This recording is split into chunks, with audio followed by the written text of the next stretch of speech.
오늘도 주일 예배 오신 여러분 진심으로 환영하고 축복합니다. 우리 옆 사람과 더불어 인사하겠습니다. 잘 오셨습니다. 예배 승리합시다. 하나님은 여기시니 예배하는 자가 성령과 진리로 예배할지니라 하셨습니다. 이제 여러분 모두를 성부와 성자와 성령 이름으로 진심으로 예배에 초대합니다. 우리 다 같이 신앙 고백하심으로 하나님 앞에 예배 시작하도록 하겠습니다.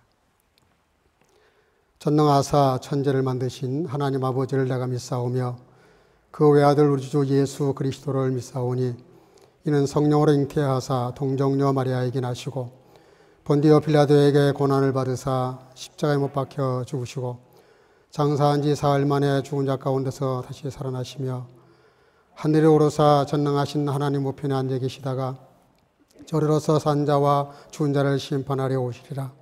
성령을 믿사오며 거룩한 공예와 성도가 서로 교통하는 것과 죄를 사하여 주시는 것과 몸이 다시 사는 것과 영원히 사는 것을 믿사옵나이다. 아멘. 자리에 앉으셔서 찬송가 34장을 부르시겠습니다.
오늘은 우리를 대표해서 안미혜 집사님 기도 인도하시겠습니다. 다 같이 기도하겠습니다.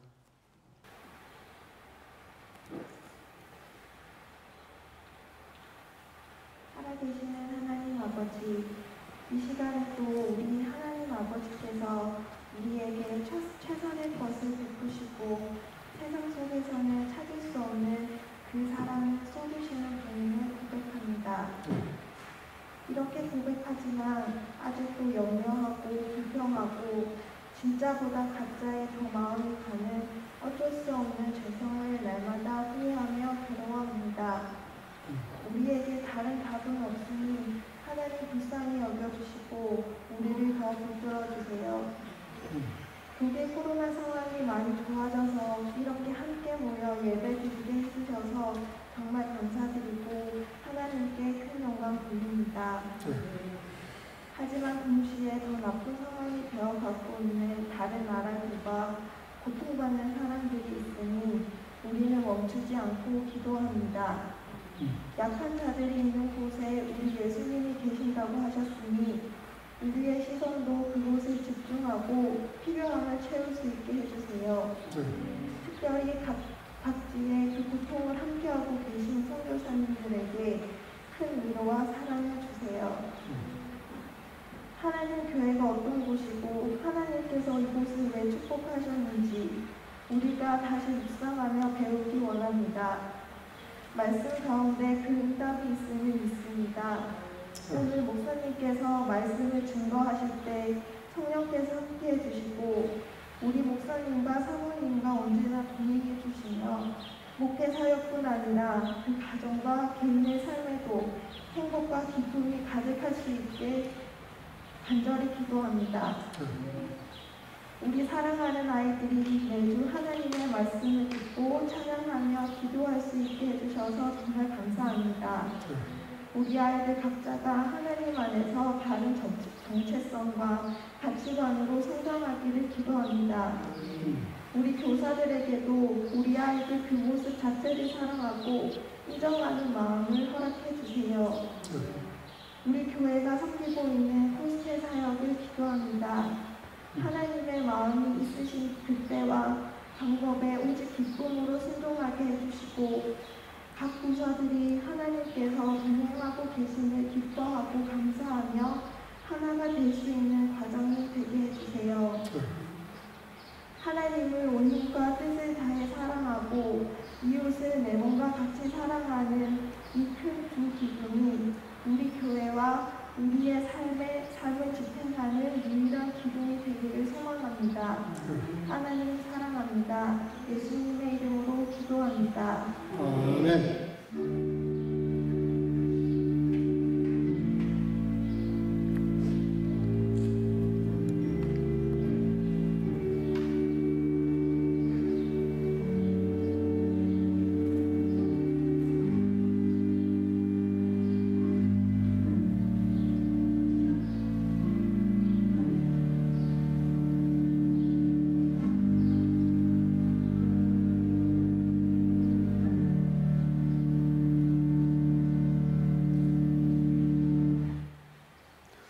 오늘 우리에게 주시는 하나님 말씀 욥기서 1장 6절에서 12절까지입니다. 제가 봉독을 하도록 하겠습니다. 하루는 하나님의 아들들이 와서 여호와 앞에 섰고 사단도 그들 가운데 왔는지라. 여호와께서 사단에게 이르시되 내가 어디서 왔느냐. 사단이 여호와께 대답하여 가로되 땅에 두루돌아 여기저기 다녀왔나이다. 여호와께서 사단에게 이르시되 내가 내 종 욥을 유의하여 보았느냐. 그와 같이 순전하고 정직하여 하나님을 경외하며 악에서 떠난 자가 세상에 없느니라. 사단이 여호와께 대답하여 가로되 욥이 어찌 까닭없이 하나님을 경외하리이까. 주께서 그와 그 집과 그 모든 소유물을 산울로 두르심이 아니니이까. 주께서 그 손으로 하는 바를 복되게 하사 그 소유물로 땅에 널리게 하셨음이니이다. 이제 주의 손을 펴서 그의 모든 소유물을 치소서. 그리하시면 정녕 대면하여 주를 욕하리이다. 여호와께서 사단에게 이르시되 내가 그의 소유물을 다 내 손에 붙이노라. 오직 그의 몸에는 너의 손을 대지 말지니라. 사단이 곧 여호와 앞에서 물러가니라. 아멘. 자리에 앉으시길 바랍니다. 오늘은 우리를 대표해서 우리 박세린 자매님 부스리트라고 회개의 노래, 이 베토벤 곡인데 좋은 찬양으로 하나님께 영광을 돌리겠습니다.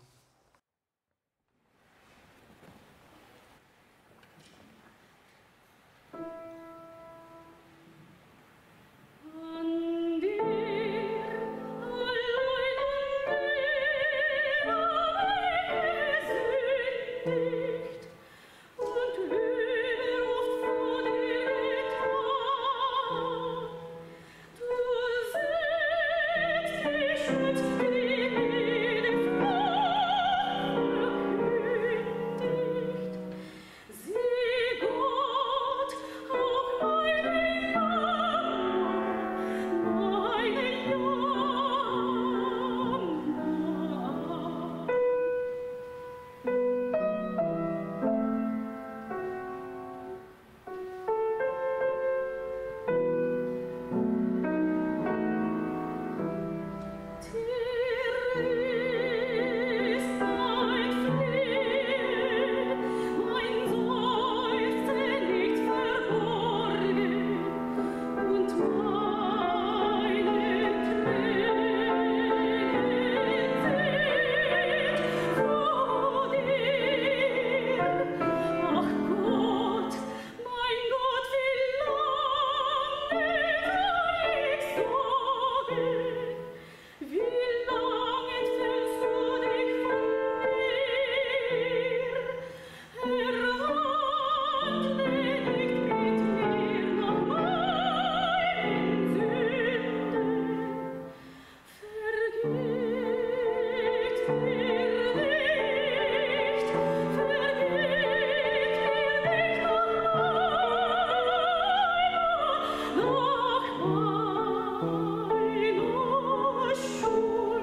아멘. 귀한 찬양 감사합니다. 지금부터 한 24년 전 얘기니까 오래전 얘기입니다. 1997년 12월 10일 한 24살 먹은 여자가 세계에서 제일 높다고 하는 그 61m짜리 그 나무, 그 나무 이름이 적색 삼나무, 일명 그 세콰이어라고 하는 나무인데 요즘 건물로 하면은 20층 정도 되는 거니까 엄청나게 높은, 세계에서 제일 높은 나무였다고 합니다. 그 나무에 올라갔어요. 아무도 그 관심을 가지지 않았지만 그 나무에 올라가서 무려 738일, 2년하고도 18일 정도를 그 나무에서 내려오지 않은 거예요. 그러니까 이제 요즘 말로 말하면 1인 데모를 한 거예요. 시위를 한 겁니다. 그 시위를 한 이유가 뭐냐면 그 나무를 중심으로 해서 원시림, 그 나무 그 지역 4,000헥타르에 달하는 그 엄청난 숲을 퍼시픽 럼버라고 하는 회사에서 이거를 벌목하는, 다 잘라서 뭔가를 거기다 만들려고 하는 허가를 받고 추진하려고 하는데 그거를 이제 방해하기 위해서 올라간 거예요.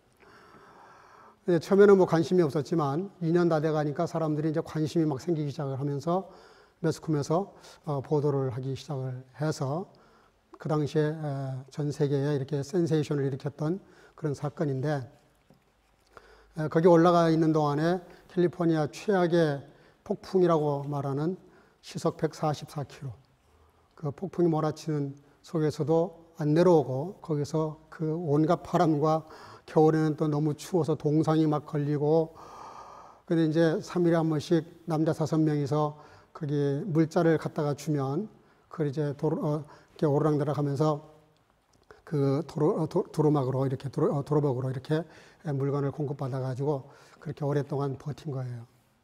결국은 정부가, 주정부에서 4억 8천만 달러, 어마어마한 돈을 그 회사에 변상해 주는 것으로 하고, 그리고 그 숲을 건드리지 않겠다 하고 사인이 되는 날, 온 세상 사람들로부터 박수갈채를 받으면서 칭송을 받으면서 내려왔다고 합니다. 제가 이 얘기를 왜 끄집어 이렇게 가져왔냐면은, 이게 세상 사람들이나 세상에서나 우리가 이 세상을 살면서 세상 사람들 마음에 들게 한다는 거, 칭찬받고 인정받는다는 게 보통 어려운 일이 아닙니다. 그게 거저 얻어지는 게 아니에요. 유명한 사람들은, 유명한 그 인기를 얻는 사람들은 그 나름대로 이유가 있고 그만큼 대가를 지불했으니까 그런 게 나오는 거지, 대가를 지불하지 않고 그렇게 공짜로 얻어지는 건 없습니다. 사실은 예수님도 나무에 오르셨죠.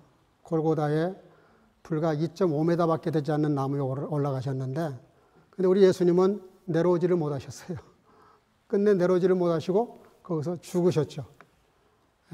그 여인은 박수갈채를 받으면서 내려왔지만 예수님은 내려오지를 못하셨어요. 왜요? 저와 여러분들의 죄를 걸머지고 올라가셨기 때문에 그 문제를 해결하시려고 결국 내려오지 못하시고 죽으시고 그 공로로 우리가 다 구원받은 거 아닙니까? 그러니까 그래서 예수님께도 반전이 있죠. 3일 만에 다시 부활하시잖아요. 그거는 하나님께서 하나님의 공의에 만족하셨기 때문에 인정하시고 칭송하시고 그리고 영광을 높여주시고 저와 여러분들도 잠자는 자들의 첫 열매가 돼서 부활에 동참하게 된 거잖아요.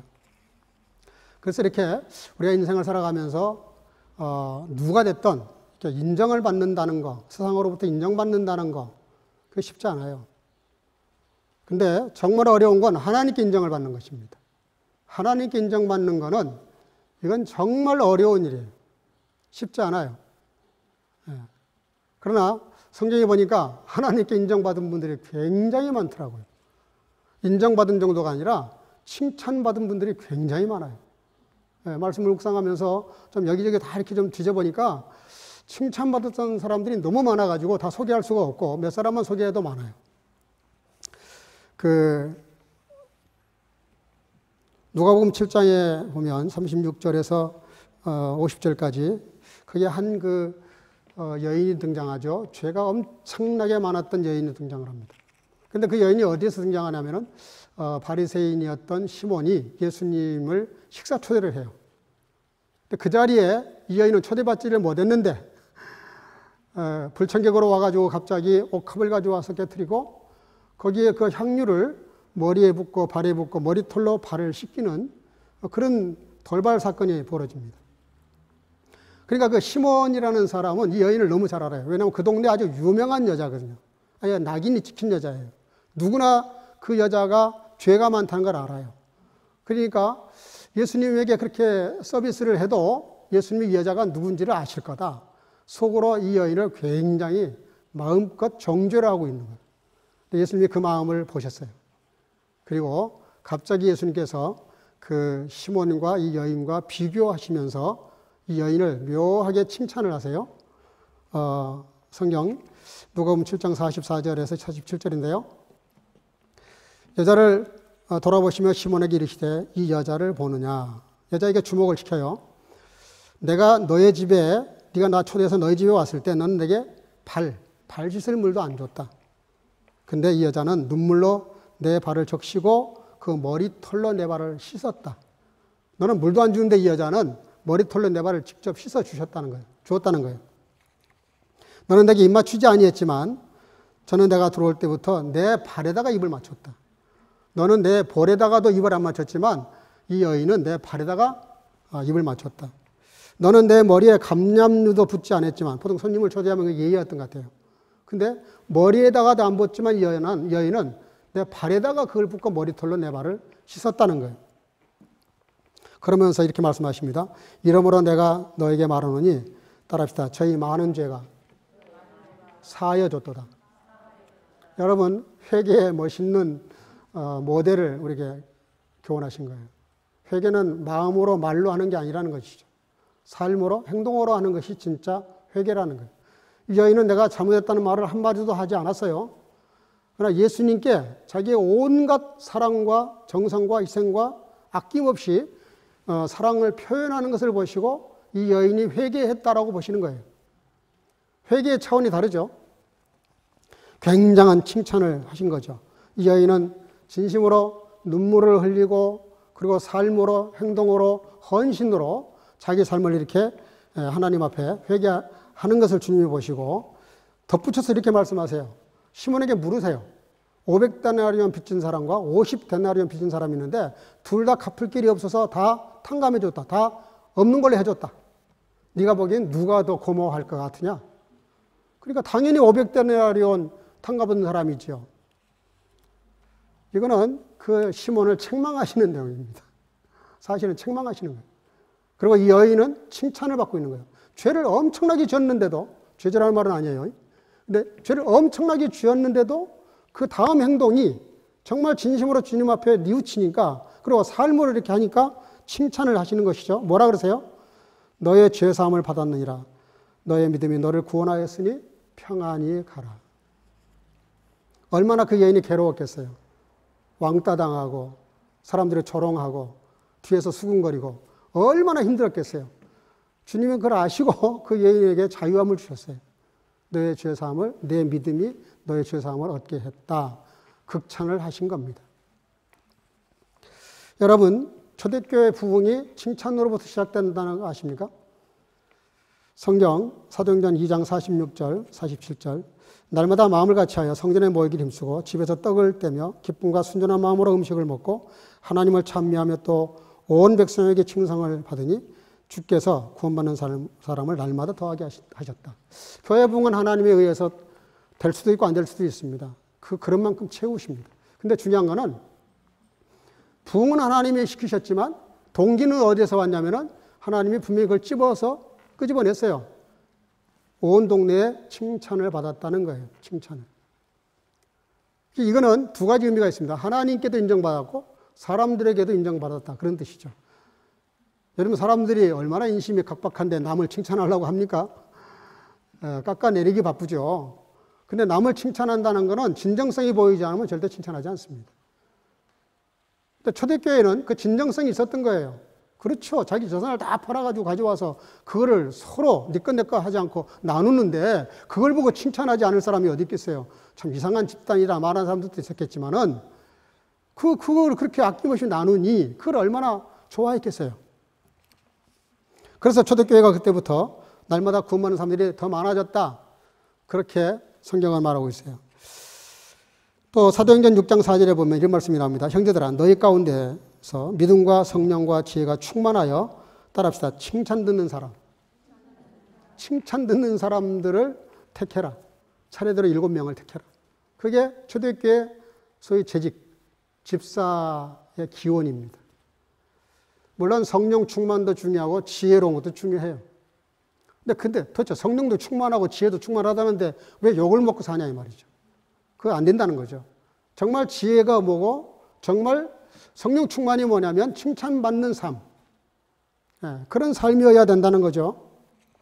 그래서 직분자들을 뽑는 기준이 우리는 보통 성령 충만, 교회 경력 얼마 뭐 이런 거 따져요. 사실 세상적인 가치관이죠. 교회는 오늘 믿었다 할지라도 정말 그분이 진정으로 믿었다면, 우리가 오랜 신앙생활을 했다 하지만 그 진정성이 떨어진다면 그 누가 더 나은지에 대해서는 사람이 함부로 말할 수 없어요. 그건 하나님만 아시는 일이에요. 여러분, 바울 사도가 얼마나 까다로운 분이십니까? 정말 까다로운 분이세요. 왜 까다롭다는 말은 좋게 말하면은 이런 거예요. 굉장히 정확한 분이에요. 함부로 허틀게 지나가는 게 없어요. 아주 코렉트한 걸 좋아해요.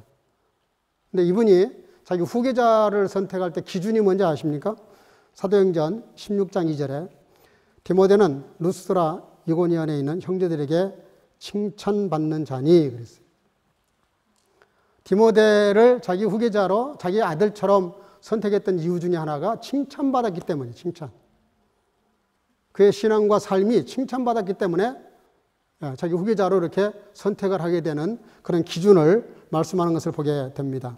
사도행전 22장에 가서 보면 아나니아 이야기가 나옵니다. 이 아나니아가 너무나 중요한 분인데 이분이 사울을 바울 만든 사람이에요. 많은 사람들이 살인자라고 낙인을 찍혔을 때 바울이 그를 불러다가 하나님 앞에 세우고 그를 이렇게 잘 훈련시키고 다듬어서 이방인의 사도가 되는 아주 결정적인 역할을 하는 분이 이 아나니아인데 이 아나니아가 사도행전 22장 12절 13절에 보면 이렇게 나와 있습니다. 거기 사는 모든 유대인들에게 칭찬 듣는 아나니아라 하는 이가 내 곁에 와서 그랬어요. 예. 그러니까 모든 그 동네에 사는 유대인들이 아나니아를 칭찬했다는 거예요. 그러니까 하나님의 일을 하는 사람들의 이제 어떻게 보면 기본적인 덕목이에요. 칭찬 듣는 사람. 이 말은 그냥 남에게 박수 받았다는 뜻이 아닙니다. 그렇게 되기까지 아까 초반에 제가 도입 부분에서 소개했던 이야기처럼 쉬운 얘기가 아니에요. 사람들에게 칭찬받는다는 게 좀 어려운 게 아니에요. 근데 칭찬받았다는 말 속에 많은 것들이 들어있는 거예요. 그 사람의 인격과 그 사람의 신앙과 그 사람의 삶의 경력과 많은 것들이 들어있는 것이죠. 또 잠언 31장 28절 30절 이런 말씀이 나옵니다. 그 남편은 칭찬하기를 덕행 있는 여자가 많으니 그대는 여러 여자보다 뛰어난다 하느니라. 고운 것도 거짓되고 아름다운 것도 헛되니 오직 여호와를 경외하는 자는 칭찬을 받을 것이라. 정말 하나님을 경외하고 신앙생활 잘한다면 칭찬받을 것이라는 것이고 칭찬받는 여인이 좋은 아내라는 그런 뜻입니다. 사도행전 10장 22절에 보면 유명한 고넬료 얘기가 나옵니다. 10장 22절 저희가 대답하되 백부장 고넬료는 의인이요 하나님을 경외하는 자라 유대 온 족속이 칭찬하더니 라고 말씀하고 있습니다. 고넬료라는 사람은 이방인입니다. 로마의 군대 백부장이에요. 근데 로마 사람이 지금 우리나라에 와서 콜로니 자치원, 식민지, 군인으로서, 군대로서 지금 이 나라를 통치하고 있는 거예요. 그 자체만으로도 불쾌하고 일제 우리 36년 떠올리면 금방 알 수 있는 감정이 격해질 수밖에 없는 그런 사람들이에요. 일본 순사를 누가 좋아했겠어요? 일본 경찰을 그 당시에 누가 좋아했겠어요? 근데 그 백부장이 뭐라고 말하냐면 유대인들, 피지배국, 그러니까 지금 통치받고 있는 이 이스라엘, 식민지가 되어버린 이스라엘 나라 사람들 중에서도 지도자급에 있는 사람들, 그리고 유대에 사는 모든 사람들, 제사장, 서기관, 장로들을 할 것 없이 모든 백성들이, 국민들이 이 백부장을 칭찬했다는 거예요. 그게 보통 일이겠습니까? 지금 우리가 간단히 이렇게 생각을 하지만 그 칭찬받기까지 보통 어려움이 있는 게 아니었을 거예요. 정말 잘해도 힘들어요. 잘해도. 아무리 잘해도 니들이 뭐 식민지 우리 통치하면서 뭐 우리 동정하는 거냐? 이러고 얼마든지 비꼴 수 있고 뒤집어 꼬집을 수 있거든요. 근데 그런 민족적인 그런 감정, 나라와 나라의 감정이 있는데 그런 백부장이 온 유대 사람과 장로들과 서기관들과 그러니까 윗사람 아랫사람 모든 사람에게 칭찬받는다는 건 쉽지가 않습니다. 여러분, 우리 하나님께서도 칭찬하는 걸 좋아하세요. 성경에 보면 굉장히 많이 나와 있습니다. 근데 아무나 칭찬하셨던 건 아닙니다. 뭘 보면 알 수 있냐면은 잘못한 사람들, 특별히 믿음이 없는 사람들에 대해서는 제자라 할지라도 책망하셨어요. 제자라 할지라도. 하나님의 뜻에 안 맞는 행동을 하거나 말을 하면 베드로에게도 사단아 내 뒤로 물러가라. 엄청 화를 내시고 어떤 동네는 막 진노하시고 저주까지 막 하셨어요. 하나님이 그 좋으신 하나님이 지옥을 만들어 놓으신 것만 해도 알 수 있잖아요. 그렇죠? 잘못하면 가차 없어요. 그런데 그 하나님으로부터 인정을 받고 칭찬받는다는 것은 그냥 되는 게 아닙니다. 오래전에 우리나라에 저도 오래전에 그거 좀 한두 번 본 것 같아요. 오래전에 우리나라에 그 방송 프로그램 중에서 진품, 명품이라는 프로가 있었다 그래요. 이게 뭐냐면요. 이 연예인들이나 유명한 사람들 아니면 혹 궁금한 사람들이 있으면 자기 집에 이 골동품, 좀 비싸게 산 명품 가방, 또 해외 나가서 여행하다가 골동품 가게에서 이렇게 산 골동품 있잖아요. 이런 물건이 있으면 이게 진짜인지 가짜인지 잘 모르는 거라. 궁금한 거예요. 그러니까 잘 모시고 있다가 궁금하면 이 물건을 가지고 나오는 거예요. 방송에. 감정해달라고 공개적으로 내놓는 거예요. 주로 이제 연예인들이 그런 걸 많이 가지고 와요. 그래야 이제 프로그램이 재밌어지니까. 그러니까 한 연예인이 옛날 그림을 하나 들고 나왔어요. 그리고 그 그림에 대해서 자기가 얼마 정도일 것이다 라고 예상 가격을 써내게 돼 있어요. 그래서 이 연예인은 이 물건을 좀 비싸게 산 것 같아요. 그래가지고 그 물건 값을 얼마라고 썼냐면은 1억이라고 쓴 거예요. 1억. 그러니까 1억이라는 돈을 썼으니 얼마나 기대가 만만해요. 근데 진짜 물건이 그럴싸하게 보였다고요. 아주 옛날 물건처럼 보였다. 그러니까 그 물건을 이제 그 전문가가 이렇게 들여다보여요. 들여다보니까 한참 보더니 얼굴이 심각해지는 거예요. 그게 이제 점점 기대치가 이제 올라가요. 근데 그 전문가가 판정을 내립니다. 이거는 500원짜리입니다. 500원짜리. 1유로도 안 되는 거예요. 그게 가능하겠어요? 네, 500원짜리라는 거예요. 그러니까 어떤 좋은 물건이 있는데 그걸 갖다가 다시 또 베껴가지고 그렸던가 봐요. 모조품이었던가 봐요. 모조품을 또 만들어내니까 그게 이제 가격이 아예 없는 거죠. 그러니까 이제 그런 재미로 그런 프로그램을 돌리는 거예요. 어떤 탤런트는 노비 문서를 하나 들고 와가지고 이 사람은 철석까지 믿고 있는 거예요. 자기 집안은 양반 출신이다. 우리 조상이 양반일 것이다. 그러니까 이 노비 문서를 갖고 있겠지. 그래서 이것이 어떻게 되냐고 또 물어봤어요. 나중에 밝혀졌는데 이 연예인 가정이 노비였어요. 그러니까 어떤 양반집에서 이렇게 종로로 됐던 그런 조상이었다는 거지. 그러니까 한바탕 웃고 또 이런 재밌는 일들이 굉장히 많은 프로그램인데 이 프로그램의 그 포인트가 뭐냐면 진짜냐 가짜냐 그걸 밝히는 거예요. 우리가 볼 때는 깜쪽 같아요. 아무리 뜯어봐도 진짜야 이거는. 근데 전문가는 그걸 보고 알아요. 진짜인지 가짜인지를. 그러니까 막 그 기대치가 팍팍 뒤집어지고 판이 막 뒤집어지고 너무너무 그 프로그램이 재밌어서 사람들이 많이 본다는 거예요. 오늘 이야기를 또 왜 하느냐면은 사실 우리 신앙도 마찬가지입니다. 신앙도 마찬가지예요. 진짜 믿음이 있고 가짜 믿음이 있다는 거예요. 정말 믿는 사람이 있고 가짜로 진짜 믿는 척하는 믿음이 있고 또 내 믿음이 어떤지를 전혀 모르는 사람들도 있고 파산한 믿음도 있고 그만 믿음이 이렇게 약한 그런 믿음도 있고 믿음의 종류도 수십 가지. 오늘 이 욥이라는 분을 통해서 우리가 좀 생각해 보려고 하는 것이 뭐냐면 이분은 진짜 믿음이 있는 사람이에요. 진짜 믿음. 그 근거가 뭐냐 하는 거예요. 사단이 하는 말인데요. 본문 9절 10절. 사단이 여호와께 대답하여 가로되 욥이 어찌 까닭없이 하나님을 경외하리이까. 주께서 그와 그 집과 그 모든 소유물을 산울로 두르심이 아니니까. 주께서 그 손으로 하는 바를 복되게 하사 그 소유물로 땅에 널리게 하셨습니다. 세 가지 그 이의를 제기했어요.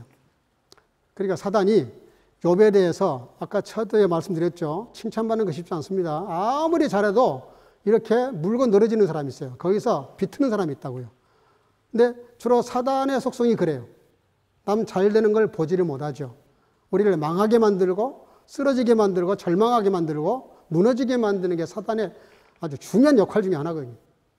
근데 그 사단이 지금 욥에 대해서 얘기한 겁니다. 그래서 그 말 중에 히브리어 친남이라는 말입니다. 까닭 없이, 거저, 무려, 휘어, 니키치, 보다 이유 없이 그런 뜻인데요.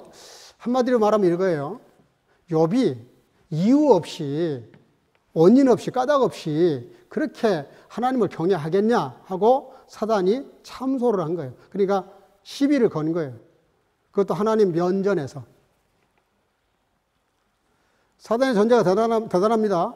하나님의 그 천상, 하나님 나라에서 회의를 하는데 거기에 사단도 동참을 했어요. 하나님 물어보시잖아요. 너 어디 갔다 왔냐? 물어보시잖아요. 그러니까 하나님 면전에까지 가는 존재가 사단이에요. 근데 뭐라고 시비를 거냐면은 하나님이 그 욥을 공개적으로 칭찬하시죠. 그처럼 순진하고 믿음 좋은 사람이 없고 나를 경외하는 사람이 없다라고 칭찬 한마디 했더니 득달처럼 달려들어가지고 그럴 리가, 천만의 말씀 뭐 이러면서 욥을 지금 비틀기 시작하는 거예요. 욥을 갖다가 지금 비난하고 참소하는 거예요. 세 가지 참소를 하죠. 첫째가 뭐냐면 어찌 이유 없이 그러겠습니까? 두 번째는 갑부를 만들어 주셨기 때문에 그렇죠. 부여하게 해주셨으니까. 뭐 양이 뭐 수천 마리, 소가 수천 마리, 뭐가 수만 마리. 이게 재산이 그때 당시 이 정도 재산이면 갑부입니다. 갑부. 요즘 말로 그러면 재벌이야, 재벌. 그러니까 열 자녀에다가 돈이 어마어마하게 많은데 그렇게 재벌을 만들어 줬는데 감사 안 할 사람이 누가 있고 하나님을 좋아 안 할 사람이 어디 있습니까? 라고 시비를 거는 거예요. 그리고 그가 하는 일마다 그래요. 그의 손이 하는 일마다. 이게 뭐예요? 만사형통이거든요. 그가 손을 대는 사업마다 잘 되는 거예요. 그가 간섭하는 일마다 잘 되는 거예요. 그가 뭔가를 이렇게 개입을 하면 다 잘 되는 거예요. 그러니까 하나님을 그렇게 사랑하고 경외하는 것이죠. 라고 시비를 걸었어요. 근데요, 욥이 놀랍게도 본문 21절에 보면 이렇게 말합니다. 내가 모태에서 알몸으로 나왔은즉, 적신이라 말은 알몸입니다. 나왔은즉 또한 알몸의 거리로 돌아가올지라. 주신 자도 여호와시요 거두신 이도 여호와시니 여호와의 이름이 찬송을 받으실지어다. 이 모든 일에 욥이 범죄하지 아니하고 하나님을 향하여 어리석게 원망하지 아니하니라. 여러분 이게 무슨 얘기입니까? 욥이 놀랍게도 정말 그거 없이도, 다시 말하면 그게 이유가 아니라는 거예요. 내가 여호와를 경외하는 것이 돈 많아서, 내가 여호와를 사랑하는 것이 나에게 10자녀를 주셨기 때문에, 내가 여호와를 정말 경외하고 찬송하고 예배하는 것은 그런 이유들 때문이 아니라는 거예요. 이게 무슨 얘기입니까? 욥은 본질적으로 아무 조건 없이 하나님은 하나님이시니까, 나는 그의 피조물이니까, 나에게 건강을 주시든 병을 주시든 재물을 주시든 안 주시든 하는 일마다 잘 되든 안 되든 길이 열리든 막히든 상관없다는 거예요. 욥의 신앙이 그거예요. 놀랍지 않습니까? 대부분 우리가 신앙생활을 어떻게 하죠? 폴아웃 제충, 전제를 만들어요. 조건을 걸어요. 만약에 뭐뭐를 해 주신다면 이거죠, 항상. 지난주도 말씀드렸지만 뭐뭐를 해 주시면 감사하고 안 그러면 감사 안 하고 주로 이런 거예요. 여러분들 이걸 우리가 객관적으로 좀 객관화시켜 놓고 하면 가만히 그 장면 한번 보세요. 그런 장면을 내가 하나님과 이렇게 그런 식으로 하고 있다 그러면 옆에서 봤을 때 이게 어떻게 보여요? 냉정하게 말하면 거래하는 거예요, 거래. 하나님하고 지금 거래하는 겁니다. 뭐 해주면은 잘하고 안 해주면은 간두고, 물질에 복을 주면 11조 하고 복을 안 주면 11조 안 하고 잘라먹고. 그거는 조건이거든요. 거래하고 흥정하는 거거든요. 하나님이 굉장히 싫어하십니다. 여러분, 하나님만 싫어하시는 게 아니에요. 사람도 그런 사람은 정이 딱 떨어져요. 되게 계산적이고 조건을 걸고 뭐 하나를 도와주면서도 조건을 걸고 뭘 하나 하면서도 맨날 뭔가를 조건을 걸어요. 사람들도 짜증나잖아요. 그렇게 하면 이 사람의 진정성이 의심이 간다고요. 근데 그 사람이 내가 이러던 저러던 끊임없이 변함없이 시종일하게 처음부터 끝까지 나를 좋아해주고 위해주면 아, 이거 진짜 순수한 사람이구나.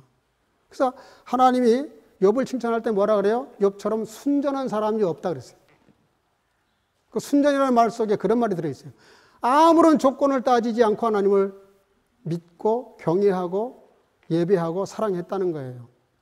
근데 놀라운 건요, 그런 삶이야말로 진짜 행복해질 수 있는 좋은 조건입니다. 사람도 그렇잖아요. 이 사람이 정말 진정성을 가지고 정말 진정으로 아무 조건 없이 나를 좋아해 주면 마음이 가는 거거든요. 마음이 가요. 그런 사람에게 마음이 간다고요. 그가 뭘 요구하지 않아도 필요를 내가 알아봐 가지고 때를 따라 채워주죠. 안 그러겠어요? 부모의 마음을 보면 알 수 있잖아요. 자식을 얼마나 좋아하고 사랑해요. 조건이 없잖아요. 그러니까 자식이 원하는 거 말하지 않아도 미리미리 다 준비하고 예배하고 그것 때문에 허리 부러지게 일하고 어떤 희생도 마다하지 않는 게 부모잖아요. 그게 뭐냐면 순수하게 상대방을 사랑하는 마음이에요. 욥이 그랬다는 거예요. 욥이. 그러니 하나님이 욥을 좋아하실 수밖에 없죠. 두 번째, 욥은 그 신앙이 어떤 믿음이었냐면요, 7절인데요. 여호와께서 사단에게 이르시되 내가 내 종 욥을 유의하여 보았느냐? 그와 같이 순전하고 정직하여 하나님을 경외하며 악에서 떠난 자가 세상에 없느니라. 그렇게 했더니 욥이 뭐라고 말하냐면 11절 이제 주의 손을 펴사 그의 모든 소유물을 치소서. 그리하시면 정녕 대면하여 주를 욕을 할 것입니다. 되게 안 좋은 제의를 해요. 하나님의 자신만만하게 자랑을 하시니까 사단이 하나님께 이런 제의를 해요. 그러면 한번 그 재산을 걷어가 보시죠. 한번 그에게 재앙을 내려보시죠. 한번 그가 좀 어려운 일을 그에게 한번 줘보시죠. 어떻게 하나? 내 생각에는 분명히 하나님 면전에서 욕을 할 겁니다.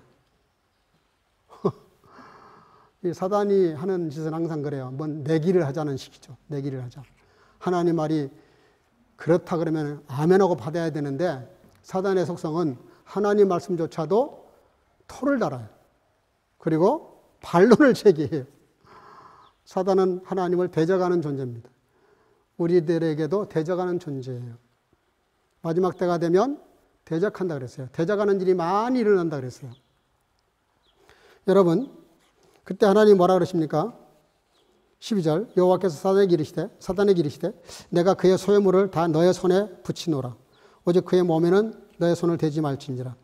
사단이 그 앞에서 물러갔다 그랬는데 나중에는 그 몸에도 손을 대요. 2장에 가서 보면. 근데 여러분, 그런데도 욥이 끝내 하나님을 찬양하면서 그거를 주신 분도 하나님이시고 가져가신 분도 하나님이시니까 그것하고 상관없이 여호와의 이름이 영원히 찬송을 받으실지어다 라고 고백을 합니다. 이게 무슨 얘기가 됩니까? 욥은 어떤 신앙이냐면 하나님이 하신 말씀을 사단 앞에서 그냥 세상 시쳇말로 표현할게요. 하나님의 체면을 세워드린 거예요.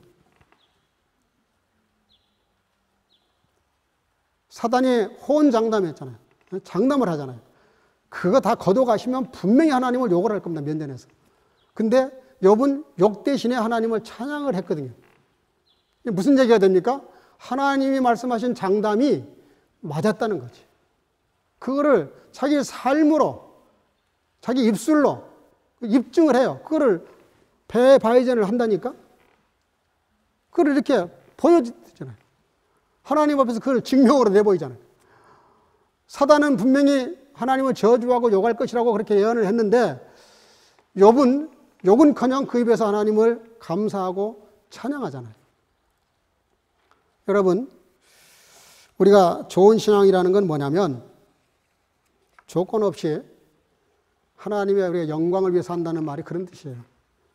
하나님이 나에게 축복하신 말씀, 나를 칭찬하신 말씀, 나를 구원하시고 인정하신 말씀에 대해서 내 삶으로 그것을 입증해내는 겁니다. 물론 입술로도 잘해야 돼. 말로도 잘해야 돼. 그렇지만 욥은 그의 입술과 삶을 통해서 하나님이 자기를 칭찬하신 것에 대해서 실망시켜드리지 않았어요. 그래서 결론이 뭡니까? 세 번째. 욥기서 42장 5절인데요. 내가 죽게 대하여 귀로 듣기만 하였었더니 이제는 눈으로 주를 배움나이다. 이게 무슨 얘기입니까? 1장에서 그렇게 시작을 했는데요. 42장까지 오는 동안에 많은 일들이 있어요. 친구들이 와서 괴롭히고 몸은 악창이 나고 가렵고 말로도 할 수 없고 자기를 돌봐줄 수 있는 사람은 아무도 없고 그 고통을 다 이루 말할 수가 없어요. 그 엄청난 1장에서 42장까지의 과정 동안에 많은 일이 있었지만 욥이 그걸 통해서 어떤 상태가 되냐면 귀로만 듣던 하나님을 자기 눈으로 보게 됐다는 겁니다. 우리가 보통 신앙생활 이렇게 해나가다가 어려운 문제가 생기면 우리 신앙이 쭈릭할퇴나거든요. 쭈릭할퇴난다. 뒤로 물러가요. 내가 신앙생활을 열심히 했더니 사단이 오히려 나 싫어하나? 내가 더 가면 나를 죽일라나? 이래가지고 우리가 신앙생활로 살려다가 그만 간둘라 그래요. 겁이 나가지고. 사단이 겁이 나서. 사단이 그런 약점을 노리거든요. 우리가 겁을 먹도록. 여러분, 신앙은 두려움이 없습니다. 하나님을 사랑하면 두려움이 없어요. 사랑은 두려움을 내가 쫓는다 그랬어요. 하나님을 정말 사랑하고 믿으면, 신뢰하면 두렵지 않아요. 어떤 문제가 와도 두렵지 않아요. 두려울 필요가 없어요. 왜? 마지막 승자가 하나님이라는 걸 우리가 알고 있기 때문에. 근데 욥이 귀로만 듣던 하나님을 눈으로 봤다는 말이 무슨 뜻이냐면, 그의 신앙이 그런 많은 여러 가지 어려운 일들을 통해서 다듬어져서 귀에 눈에 이렇게 가려졌던 하나님의 비늘이 벗어져 버린 거죠. 그래서 하나님을 이제 정말 볼 수 있는 영적 눈이 뜨인 거예요. 눈이 떠진 거예요. 그래서 제 개인적인 경험도 그렇습니다. 사람이 언제 신앙이 성장하냐면 좋을 때, 편안할 때가 아니에요. 뭔가 복잡하고 힘들고 어렵고 감당하기 버거운 일을 만났을 때 거기서 아주 안간 힘을 쓰잖아요. 벗어나려고. 그럴 때 기도하게 되고 더 주님 가까이 하게 되고 더 말씀을 묵상하게 되고 그때 신앙이 확 자라거든요. 욥이 바로 신앙의 경지가 굉장히 높아진 거예요. 지금 저와 여러분 중에서 이 육체의 눈으로 하나님을 볼 수 있는 사람은 누가 있어요? 욥은 눈으로 하나님을 뵙는다는 거예요. 영적 눈이죠, 물론.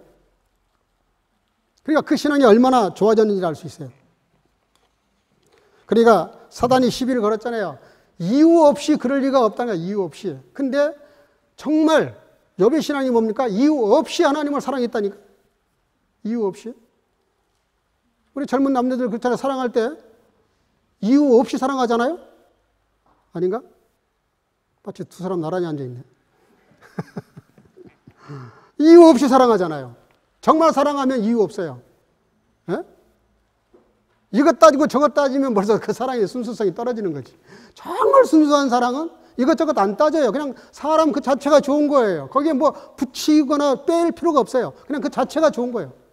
웃으면 웃는 대로 좋고, 울면 웃는 대로 좋고, 우는 대로 좋고, 잘난 행동하면 잘난 대로 좋고, 못난 행동을 해도 그것도 이쁘고 좋은 거예요. 그게 사랑이거든. 그러니까 여러분들, 욥이 하나님을 그렇게 경외하고 사랑하고 섬겼던 것은, 그 믿음을 가졌던 것은 그분이 어떤 걸 해줘서가 아니라 이유 없이 그냥 하나님을 사랑했다, 그런 뜻입니다. 그래서 욥의 신앙은 진짜라는 거예요. 진짜 믿음이에요. 믿음이 먼저입니까? 사랑이 먼저입니까? 사랑이 먼저입니까? 믿음이 먼저입니까? 여러분들 뭐가 먼저라고 생각하세요? 엄밀히 따지면 제 생각입니다만은 다를 수 있어요, 여러분들. 저는 사랑이 먼저라고 생각해요. 상대방을 사랑하면 무조건 믿어집니다. 거짓말을 해도 믿어져요. 사랑하기 때문에. 아니, 믿어줄 수도 있고. 근데 사랑이 식어지면, 사랑이 식어지고 사랑이 타락하면 상대방을 의심을 하죠. 믿어지지가 않죠, 그때부터는. 그러니까 믿음이 먼저가 아니라 사랑이 먼저예요. 욥은 하나님을 믿은 것이 하나님을 정말 사랑했기 때문에 하나님을 신뢰한 겁니다. 그래서 오늘 결론이 뭐냐면 독일 속담에 이런 말이 있습니다. Lob kommt zu denen, die es vermeiden, und vermeidet diejenigen, die es verfolgen. 재미있는 말인데요. 칭찬은 그것을 피하는 사람에게 찾아오고 그것을 쫓아가는 사람에게는 피한다, 그런 뜻이에요. 재밌지 않습니까? 오늘 욥을 놓고 하는 말 같아요. 욥은 칭찬받으려고 그렇게 했던 게 결코 아닙니다. 여러분, 우리가 하나님께 칭찬받으려고 하는 게 잘못된 건 아니에요. 근데 욥은 적어도 하나님께 칭찬받겠다고 그렇게 했던 게 아니라고요. 그냥 하나님은 하나님이시기 때문에 믿었고 사랑했고 찬양하고 경배하고 예배했던 거예요. 그랬더니 하나님이 욥기서 42장 10절인데요. 욥이 그 벗들을 위하여 빌매 여호와께서 욥의 공경을 들어 돌이키시고 욥에게 그 전 소유보다 갑절이나 주신지라. 12절 여호와께서 욥의 말년에 복을 주사 처음 복보다 더하게 하시니, 그랬어요. 하나님의 이거는 정말 상징적인 사건입니다. 욥이 가지고 있다가 사단에 의해서 다 빼앗겼던 것들을 그보다 배나 더 주셨다는 거예요. 배나. 이번에 한 번도 그 많은 기도 속에, 독백 속에 나에게 다시 옛날을 회복해 달라는 기도를 한 적이 없어요. 엽기서요. 재산을 달라거나 데려간 내 자식들을 다시 돌려달라고 했거나 한 번도 그런 기도를 한 적이 없어요. 그냥 그는 하나님과 깊은 고뇌와 독백과 대화와 기도 속에서 하나님과 교제를 끊임없이 했는데, 하나님은 그 욥의 여러 가지 많은 과정 속에서 털어버릴 걸 털어버리게 하시고 가려졌던 것을 다 치워주셔서 하나님을 눈으로 볼 수 있게끔 해주셨을 뿐만 아니라 그 전보다 배나 더 되는 10자녀를 또 다시 주시고, 그리고 많은 재산을 또 그에게 주십니다. 그게 무슨 뜻이냐면 그 재산과 재물이 중요한 것이 아니라 재물은 있을 수도 있고 없을 수도 있다는 뜻이에요. 그러나 욥은 있을 때나 없을 때나 변함없이 하나님을 사랑했다는 것이죠. 오늘 말씀 결론입니다. 고린도전서 4장 5절에 이렇게 말씀하십니다. 그가 어둠에 감추인 것들을 드러내고 마음의 뜻을 나타내시리니 그때에 각 사람에게 하나님께로부터 따라합시다. 칭찬이 있으리라. 우리가 마지막 시대를 살아가는데요. 주님이 오시면, 혹은 또 내가 주님께 먼저 간다면 그 마지막 때에 나에게 내가 행한 대로 칭찬하실 거라는 거예요. 저와 여러분들의 칭찬을 바라서가 아니지만, 그러나 하나님의 칭찬을 받고 인정을 받는 삶은 대단히 중요합니다. 왜냐하면 그건 인증을 받는 거거든요. 인정을 받고 하나님께서 오케이 하시는 거거든요. 그래서 오늘 마지막 결론이 뭐냐면, 저와 여러분들이 이 마지막 시대를 살아가는 때에 특별히 사단의 속성, 시기하고 질투하고 미워하고 참소하고 수군거리고 남을 정죄하고 무너뜨리고 하는 이런 것들을 다 멀리하고 하나님처럼 정말 사단 앞에서도 공개적으로 그는 정말 이렇게 순전하고 하나님을 믿으며 나를 경외하는 사람이 없다라고 공개적으로 칭찬했던 것처럼 우리 삶 속에서도요, 하나님의 속성을 따라서 늘 이렇게 긍정적이고 누군가를 세워주고 칭찬하고 덕대는 말을 자꾸 해야 돼요. 이상해요. 뭐 일이 안 된다고 길을 가면서 돌멩이를 발로 차면요, 그 돌이 꼭 남의 장독을 깨고요, 꼭 뒤로 넘어져도 코가 깨진다는 말이 있어요. 늘 믿음으로 말씀으로 긍정적으로 살면 막혔던 길도 열려요. 어떤 조건이 아니라 정말 주님을 순수하게 사랑해 보세요. 그러면 하나님은 반드시 여러분들을 욥보다 더 존귀하고 아름답게 축복하실 것입니다. 저와 여러분들은 오늘 조건 없이 까닭 없이 하나님을 경외했던 욥처럼 우리도 이러든 저러든 변함없이 주님을 사랑하는 저와 여러분들 되시기를 주의 이름으로 축복합니다. 다 같이 기도하겠습니다. 사랑과 은혜가 충만하신 아버지, 은혜 감사합니다. 오늘도 주신 말씀을 기억하면서 우리가 어떤 조건을 걸고 하나님을 사랑하고 경배하는 것이 아니라 어떤 상황 속에서도 이미 나를 사랑하셔서 예수 그리스도를 허락하셔서 죽으시고 십자가에 못 박아 죽이심으로 나를 사랑하셔서 구원시켜 주시고 하나님의 자녀로 삼아 주신 것만으로도 넘치는 복을 받았는데, 여기서 뭘 더 우리가 바라고 또 바라겠습니까? 사랑과 은혜가 충만하신 아버지 하나님, 이미 주신 것이 너무 크고 감사해서 주님 앞에 정말 주님을 사랑하는 마음으로 살아갈 수 있도록 역사해 주셔서 이것보다 더 존귀한 인생으로 살아가는 온 성도 가족이 될 수 있도록 축복해 주시기를 간절히 소원하옵고 예수님의 이름으로 기도하옵나이다. 아멘. 주신 말씀 생각하시면서 찬송가 260장을 다 같이 부르겠습니다.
살아계신 아버지 하나님, 오늘로 주 앞에 나와 예배하는 시간에 11조를 드리는 성도들, 또 감사의 예물을 드리는 성도들, 또 선교와 구제와 여러 지정헌금을 드리는 성도들 많이 있습니다. 하나님, 또 온라인으로 헌금을 드리는 성도들도 있습니다.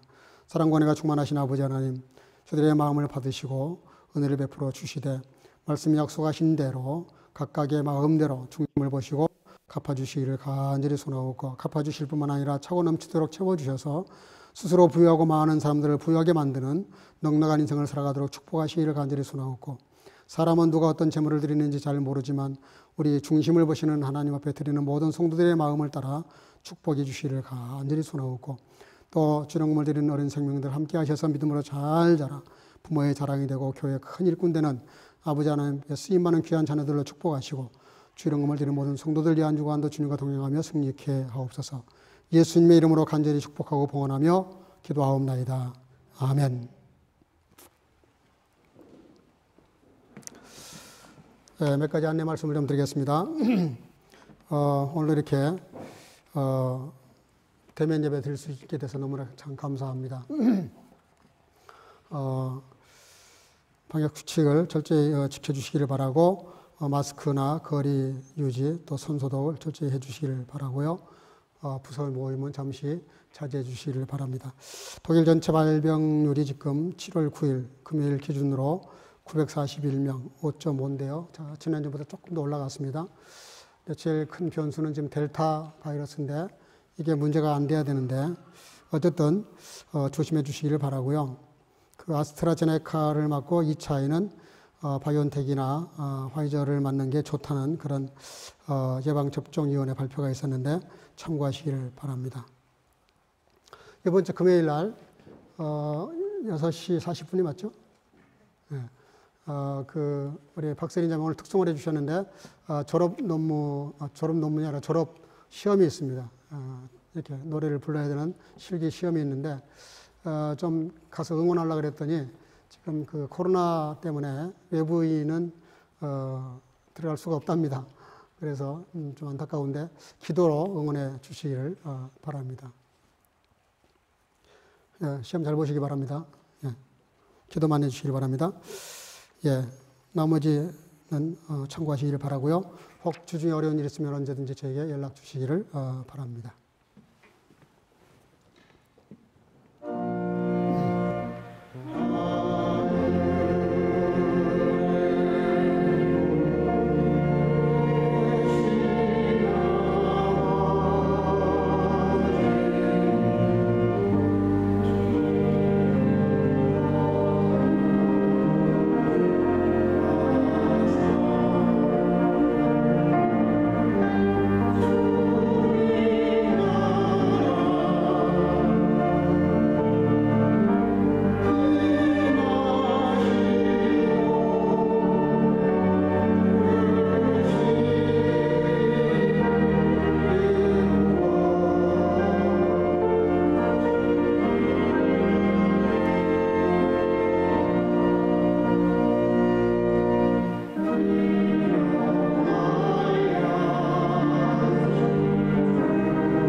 Darum richtet nicht vor der Zeit, bis der Herr komme, welcher auch wird ans Licht bringen, was im Fenstern verborgen ist, Und den Rat der Herzen offen waren, als dann wird einen jeglichen von Gott Lob widerfahren.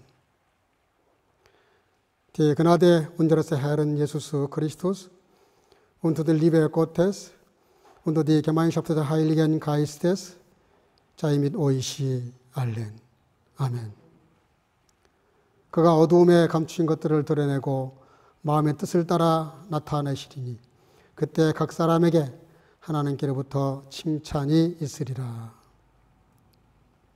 이제는 우리 구주 예수 그리스도의 놀라우신 은혜와 아버지 하나님의 극진하신 사랑하심과 성령의 교통으로 충만케 하심이 어떤 상황, 어떤 조건에서도 항상 하나님만 바라보고 이유 없이 까닭 없이 하나님을 믿으며 따르며 칭찬받는 삶을 살기로 마음속에 결단하고 돌아가는 사랑하는 성교가족과 영상으로 함께 예배드리는 모든 주의 지체들 머리마다 이제로부터 영원토록 함께 있을지어다. 아멘.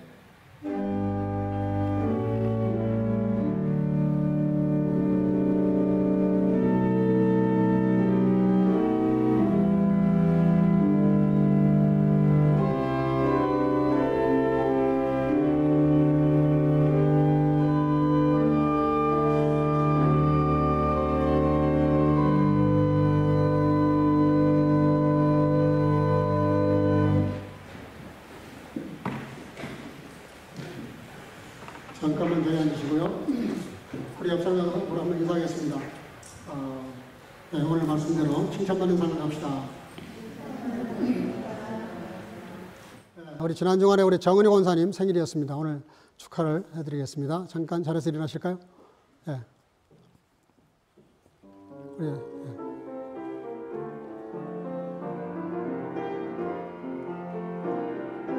감사해요.